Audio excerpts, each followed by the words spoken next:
Assalamualaikum warahmatullahi wabarakatuh. Nama saya Hutriayu NIM A1H12010. Di sini saya akan menerangkan tentang mata kuliah pengantar pendidikan dari bab 1 sampai bab 4. Bab 1 di sini berisi tentang hakikat manusia dan pengembangannya. Sifat hakikat manusia. Pengertian sifat hakikat manusia diartikan sebagai ciri-ciri atau karakteristik yang secara prinsipal yang membedakan manusia dari hewan.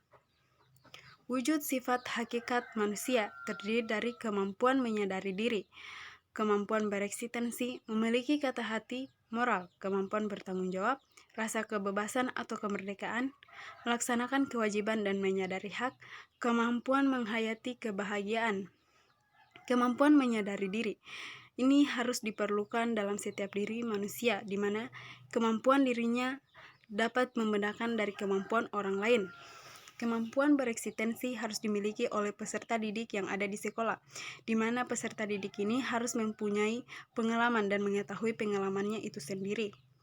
Memiliki kata hati, setiap manusia memiliki kata hati agar dapat membedakan hal yang baik dan hal yang buruk yang dapat dia lakukan. Moral adalah tingkah laku atau attitude perilaku yang ada dalam dirinya, yang dapat terkontrol dengan baik. Kemampuan bertanggung jawab. Setiap manusia harus dapat mempertanggungjawabkan setiap perbuatan yang dia lakukan. Rasa kebebasan atau kemerdekaan. Rasa kebebasan atau kemerdekaan ini dimiliki sejak lahir, dan rasa kebebasan ini ada dalam diri setiap masyarakat. Melaksanakan kewajiban dan menyadari hak. Setiap manusia harus melaksanakan kewajibannya dan menyadari haknya. Apalagi kita sebagai peserta didik mempunyai kewajiban, yaitu belajar dan menyadari hak kita bahwa kita harus dididik dengan baik. Kemampuan menghayati kebahagiaan. Kemampuan ini harus dimiliki dalam diri manusia. Ini dimiliki sejak lahir. Dimensi hakikat manusia terdiri dari 4, yaitu dimensi keindividualan, dimensi kesosialan, dimensi kesusilaan, dimensi keberagaman.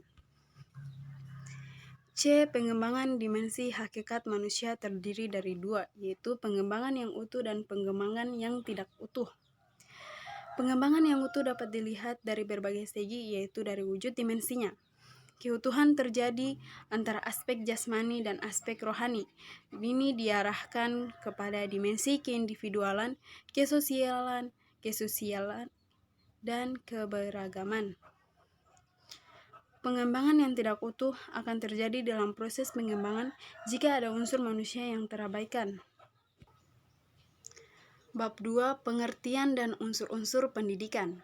Pengertian pendidikan adalah pembelajaran pengetahuan, keterampilan dan kebiasaan sekelompok orang yang diturunkan dari suatu generasi ke generasi berikutnya melalui pengajaran, pelatihan, atau penelitian. Pendidikan sering terjadi di bawah bimbingan orang lain, tetapi juga memungkinkan secara otodidak. Tujuan pendidikan dan proses pendidikan. Tujuan pendidikan menurut Undang-Undang Nomor 2 Tahun 1985 adalah untuk mencerdaskan kehidupan bangsa dan mengembangkan manusia yang seutuhnya, yaitu bertakwa terhadap Tuhan Yang Maha Esa, memiliki pengetahuan, sehat jasmani dan rohani, memiliki budi pekerti luhur, mandiri, kepribadian yang mantap, dan bertanggung jawab. Ini telah dijelaskan sebelumnya, bahwa pendidikan di Indonesia dapat dibagi dalam 4 jenjang, yakni tujuan pendidikan nasional, tujuan institusional, tujuan kurikuler, dan tujuan instruksional. Pembelajaran dikatakan berhasil bila tujuan pembelajaran dapat dicapai dan dikuasai oleh peserta didik. Proses pendidikan. Proses pendidikan merupakan kegiatan memobilisasi segenap komponen pendidikan oleh pendidik yang terarah kepada pencapaian tujuan pendidikan. Bagaimana proses pendidikan itu dilaksanakan sangat menentukan kualitas hasil pencapaian tujuan pendidikan. Pengelolaan proses pendidikan meliputi ruang lingkup makro dan ruang lingkup meso dan mikro. 3 konsep pendidikan sepanjang hayat. Pendidikan sepanjang hayat adalah sebuah konsep yang menyertakan bahwa proses pendidikan dapat dilakukan kapan saja dan di mana saja tanpa dibatasi oleh usia. Tidak berarti mereka menekankan bahwa pendidikan sepanjang hayat akan dapat meningkatkan produktivitas pekerja dan akan meningkatkan keuntungan. Tetapi hal terpenting adalah untuk meningkatkan kualitas hidup, memperbesar pembunuhan diri, melepaskan dari kebodohan, kemiskinan, dan eksplorasi. B. Unsur-unsur pendidikan. Unsur-unsur pendidikan di sini terdiri dari peserta didik, pendidik, interaksi edukatif antara peserta didik dan pendidik, materi atau isi pendidik, atau kurikulum, konteks yang mempengaruhi pendidikan, alat dan metode pembuatan pendidik, dan evaluasi dan tujuan pendidikan. Peserta didik berstatus sebagai subjek didik. Pendidikan sebagai sistem. Pendidikan sebagai sistem adalah pendidikan sendiri terdiri dari elemen-elemen atau unsur-unsur pendidikan yang dalam kegiatannya saling terkait secara fungsional sehingga merupakan satu kesatuan yang terpadu dan diharapkan dapat mencapai tujuan dalam proses atau kegiatan pendidikan terhadap beberapa komponen. Pendidikan sebagai suatu proses yang sistematis dan sistemik. Pendidikan diartikan sebagai suatu kegiatan yang sistematis dan sistemik yang terarah kepada terbentuknya kepribadian peserta didik. Pendidikan sebagai proses penyiapan warga negara. Bab 3. Landasan dan asas pendidikan. Landasan pendidikan tersebut adalah landasan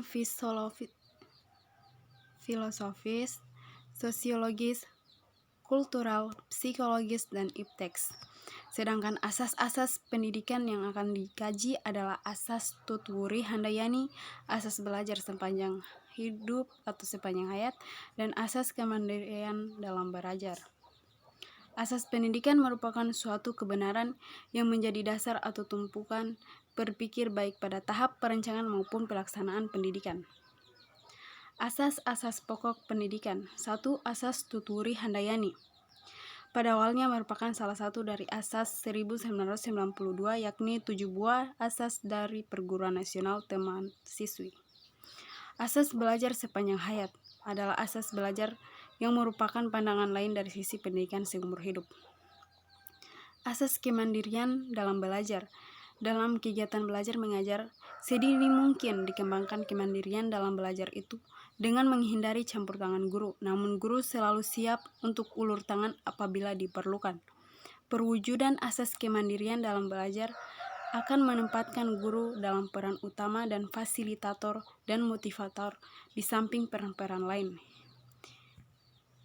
Bab 4. Perkiraan dan antisipasi terhadap masyarakat masa depan. A. Perkiraan masyarakat masa depan.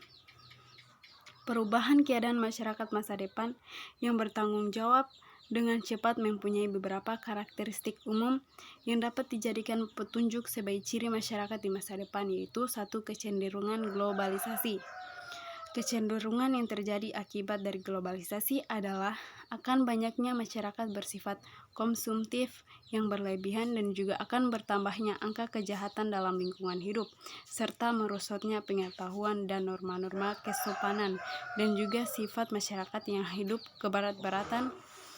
Kecenderungan globalisasi ini terdiri dari bidang iptek, bidang ekonomi, bidang lingkungan hidup, dan bidang pendidikan. Perkembangan iptek. Perkembangan iptek semakin cepat dalam era globalisasi. Sebab ini merupakan salah satu ciri masyarakat masa depan. Perkembangan iptek terkait dengan beberapa landasan, yaitu landasan ontologis, epistemologis, dan aksiologis. 3. Perkembangan arus komunikasi yang semakin cepat. Komunikasi tidak terpengaruh jarak jauh dan waktu. Pesan yang disampaikan dapat diterima dengan cepat karena kecanggihan alat komunikasi modern yang fasilitasinya terdiri dari internet. Dengan semakin cepatnya pengiriman dan penerimaan pesan, semakin mudah pula komunikasi yang akan dilakukan. Peningkatan layanan profesional. Salah satu ciri masyarakat masa depan adalah meningkatnya layanan profesional dalam berbagai bidang dan kebutuhan manusia itu sendiri. Upaya pendidikan dalam mengatasi masa depan. Upaya yang harus dilakukan manusia dalam mengantisipasi masa depan, yaitu meningkatkan pendidikan usia dini untuk meningkatkan kesiapan mereka dalam mengikuti pendidikan, meningkatkan perluasan dan pemerataan pendidikan dasar yang berkualitas, terutama masyarakat yang penduduk miskin,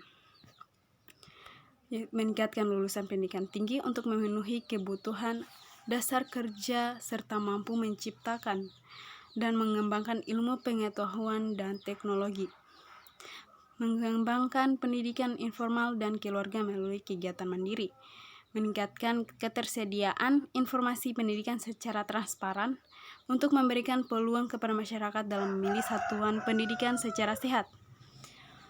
Tuntutan masyarakat masa depan. Tuntutan masyarakat masa depan sangatlah besar, salah satunya dalam bidang pendidikan. 2. Upaya mengantisipasi masyarakat masa depan. Sesuai dengan penjelasan Undang-Undang Republik Indonesia Nomor 2 Tahun 1989, fungsi pendidikan diarahkan bukan hanya untuk pembangunan manusia saja, tetapi juga ikut serta dalam pembangunan masyarakat. Perubahan nilai dan sikap. Perubahan nilai dan sikap dalam rangka mengantisipasi masyarakat masa depan haruslah sebanyak mungkin sedemikian rupa sehingga dapat diwujudkan keseimbangan dan keserasian antara aspek pelestarian dan pembaruan. Pendidikan harus selalu menjaga secara seimbang, mempertahankan keserasian dan kelarasan antara pelestarian, pembaruan nilai dan sikap yang akan memberikan peluang keberhasilan menjemput masa depan. B. Pengembangan kebudayaan. Salah satu upaya penting dalam mengantisipasi masa depan adalah upaya yang berkaitan dengan mengembangkan kebudayaan dalam arti luas, termaksud hal-hal yang berkaitan dengan sejarah kehidupan manusia. Dewasa ini kita tidak mungkin menutup dari terpengaruhnya kebudayaan lain. Oleh karena itu, yang dibutuhkan adalah memperkuat ketahanan budaya sehingga dapat memanfaatkan pengaruh positif serta menghindari pengaruh negatif dari kebudayaan tersebut. Peranan pendidikan merupakan faktor yang menentukan dalam membangun dan memperkuat ketahanan budaya kita. C. Pengembangan sarana pendidikan. Khusus untuk menyongsong era globalisasi yang semakin tidak terbendung, terdapat beberapa hal yang secara khusus memerlukan perhatian dalam bidang pendidikan.